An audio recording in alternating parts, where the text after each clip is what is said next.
Hey guys, it's Mike Seuss, and today I have something for all the soon-to-be Tesla owners. When owning an electric vehicle, there are a lot of things you'll need to adjust to after coming from a gas-powered car. One of the main things you'll need to get used to is charging your car. The most popular way of doing this when owning a Tesla is by using the Supercharger network. But being a newbie in the community, it could be a bit intimidating. But today, I'm going to show you the ropes, and I'm also going to give you some tips and info that even some long-term Tesla owners don't even know. You guys ready? Let's go.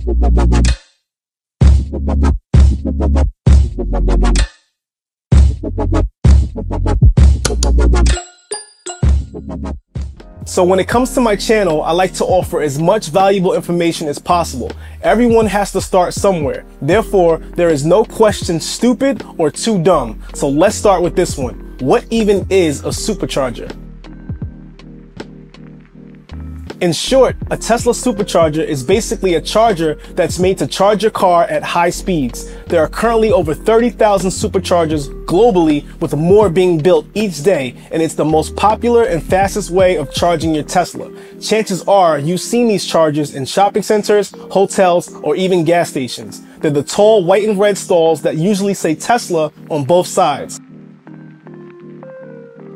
Now, before we start charging, let's talk about the different types of superchargers. There are two superchargers that you'll encounter at your supercharger station. You have version 1 and version 2. Although both versions are identical in looks, they both offer different features. Version 1 and version 2 can charge your Tesla at up to 150 kilowatts distributed between two cars, meaning every two stations will split 150 kilowatts between two cars. These stations will usually be marked A and B. Supercharging in general is the fastest way to charge your car. However, V1 and V2 chargers are the slowest of the bunch. The V3 superchargers, on the other hand, can distribute 250 kilowatts of charging to each car individually, which means depending on your model, you can get around 200 miles in just 15 minutes, no matter if you park to another Tesla or not. There's also rumors that the V3 chargers will be upgraded to 300 kilowatts of power, which will let you charge your Tesla even faster.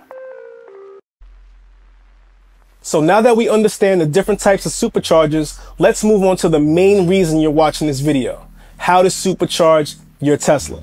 But wait, before we dive in, I just want to give a quick plug to my new website, accessoriesfortesla.com. Check it out if you guys are looking for the best accessories for your Tesla, or even apparel like this supercharger tee that I'm wearing right now. So when you've got it down packed, it's as simple as backing up and plugging in. So how about we do this together, step by step? The first question you may have is, how the heck do I pay to even use this thing, as there are no buttons or charge slots on the charger? Well, it's very simple. Once you plug your car in, the network identifies your Tesla and will automatically charge the card that you have added to your Tesla account once the charging is completed. The pricing will vary depending on your location and model, but typically it's about 25 cents per kilowatt. Later in this video, I'll show you guys how to find the cost of each station beforehand, so stay tuned. Okay, so the first thing you're gonna wanna do as you approach the station is slow down and check if there are any stalls available. If there's a stall available, you're simply just gonna back your Tesla into the stall. If you pull it forward, you won't be able to charge, as the cable will be on the wrong side of the car and unable to reach the charge port. As a tip, try to park one stall over from a charging Tesla if available. This is because if it's a V1 or V2 charger, it will split the power between both cars and will result in a slower charging rate for you and the other person. Once you pull in, you're just going to take the charger and either tap the charge port door or click the circle button on the charger itself to open your charge port door. Once it's open, you'll simply just plug the charger in, and that's it. You're supercharging your Tesla.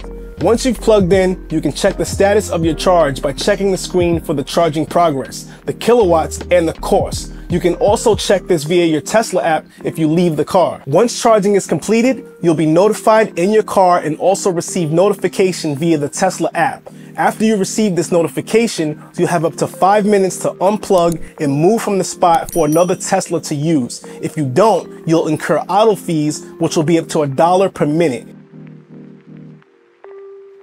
And that's it. But before I go, I have some tips for you as well. Number 1, let's talk about the charging light indicators on your charge port. If you haven't noticed, when you open or plug in your car, there is either a light around the charge port or inside the Tesla logo on the port. These lights are here on purpose and give you information on the state of charging. So let's quickly go through the colors and what they mean. When you open the port, it will be white, which means the car is idle and ready to charge. When you plug in the charger, the light will turn blue, meaning the charger has been plugged in, and after a few seconds, it will start to pulsate green, which means it's charging. When the charging is complete, the light will turn solid green. If you plug in your car and the light turns yellow, it means that the charger is not connected all the way and will result in reduced charging. And if the light happens to turn red, this means that there's something wrong and the car cannot be charged. So now that we know what the lights mean, I'm gonna tell you how to always get the fastest charge possible. When out and about and needing a charge, it's best to search for the nearest supercharger using your Tesla's navigation system.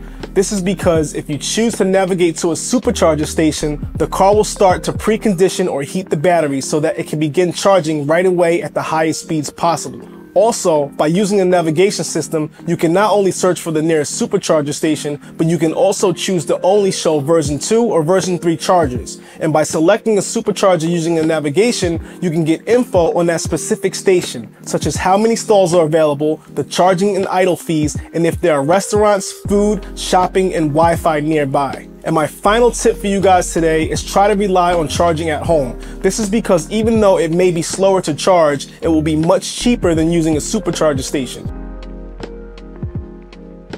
Okay guys, I hope you learned a lot today and are confident to go get your first Supercharge like a pro.